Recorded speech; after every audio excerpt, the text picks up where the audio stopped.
Bienvenue dans Trip and Crypt, là où le mystère rencontre l'étrange et où les mythes parlent encore à ceux qui tendent l'oreille. Aujourd'hui, on voyage très loin dans le temps, bien avant les sorcières, bien avant les églises, bien avant même l'histoire telle qu'on la connaît. Nous allons parler de 3 femmes, 3 sœurs, qui tiennent ta vie entre leurs doigts. Les Grecs les appelaient les moires, les Romains les appelleront plus tard les parques. Peu importe leur nom, leur pouvoir est absolu, car elles décident de ton destin.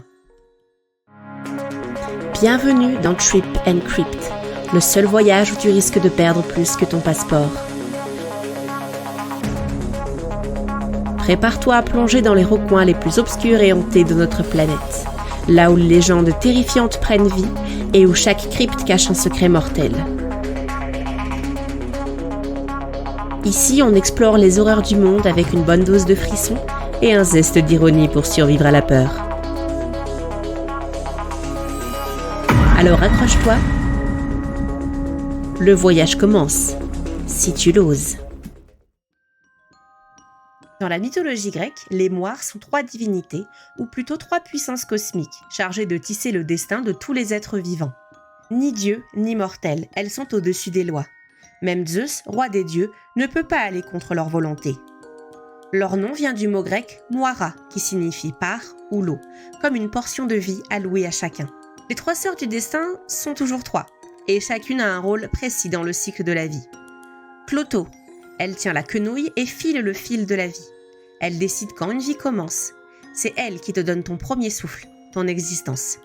L'achésis, elle déroule le fil et mesure sa longueur. Elle détermine combien de temps tu vivras et quels événements t'attendront. Et enfin, Atropos, c'est elle qui d'un coup de ciseau coupe le fil. Elle décide de ta fin, de ta mort, et personne ne peut l'empêcher. Imagine-les comme 3 fileuses immortelles, penchées sur un immense métier à tisser, manipulant des fils dorés, noirs, rouges. Chaque fil est une vie, chaque nœud, un choix, chaque coup de ciseau, un adieu. Ce qui rend les moires si effrayantes, c'est qu'elles échappent à tout contrôle. Elles ne punissent pas, elles ne récompensent pas, elles exécutent. Leur pouvoir dépasse même celui des dieux de l'Olympe.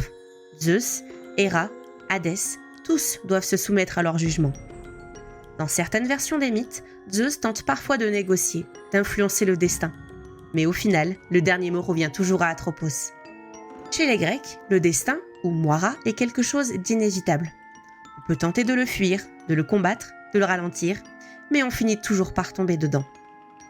Les tragédies grecques, comme Oedipe roi ou Antigone, illustrent cette idée. Les personnages sont souvent écrasés par un destin qu'ils essaient désespérément de fuir. En vain. Et derrière ce destin, les moires, silencieuses, patientes, inarrêtables.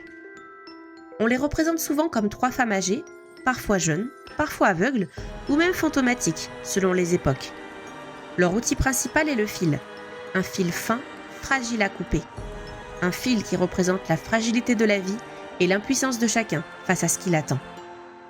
Elles vivent à l'écart des autres dieux dans les profondeurs du cosmos ou au bord du Tartare, selon les récits. Mais elles sont là, toujours, et elles savent déjà où et quand ton fil se rompra. Les moires ne sont pas une idée isolée. Dans les mythologies nordiques, on retrouve les Nornes, 3 femmes semblables qui contrôlent le destin des hommes et des dieux. Dans les contes populaires européens, on retrouve les fées fileuses ou vieilles sorcières qui apparaissent à la naissance d'un enfant pour lui prédire son avenir, comme dans La Belle au bois dormant par exemple. Dans le fond, cette idée est universelle. Le destin n'est pas entre tes mains, et il y a toujours quelque chose ou quelqu'un qui tisse les règles sans jamais te consulter. Mais au-delà du mythe, que nous disent vraiment les moires ? Elles sont l'incarnation de l'inévitable. Clotho, l'achésis et Atropos ne sont pas seulement des figures antiques. Elles sont le temps qui passe, la vie qui commence, les événements qu'on ne contrôle pas, et la mort, surtout, qui finit toujours par venir. Elles nous rappellent que tout est éphémère, et que même les plus puissants doivent plier le genou devant elles. Que tu sois roi, guerrier, mendiant ou dieu, ton fil est déjà en train de se dérouler. Peut-être que Clotho l'a filé hier, peut-être que l'achésis le mesure en ce moment même, et peut-être qu'Atropos a déjà levé les ciseaux. Les moires n'ont pas besoin qu'on les craigne, elles n'ont pas d'ego. Elles ne punissent pas, elles font ce qui doit être fait. Si cet épisode t'a intrigué ou fait frissonner, pense à liker, commenter et t'abonner.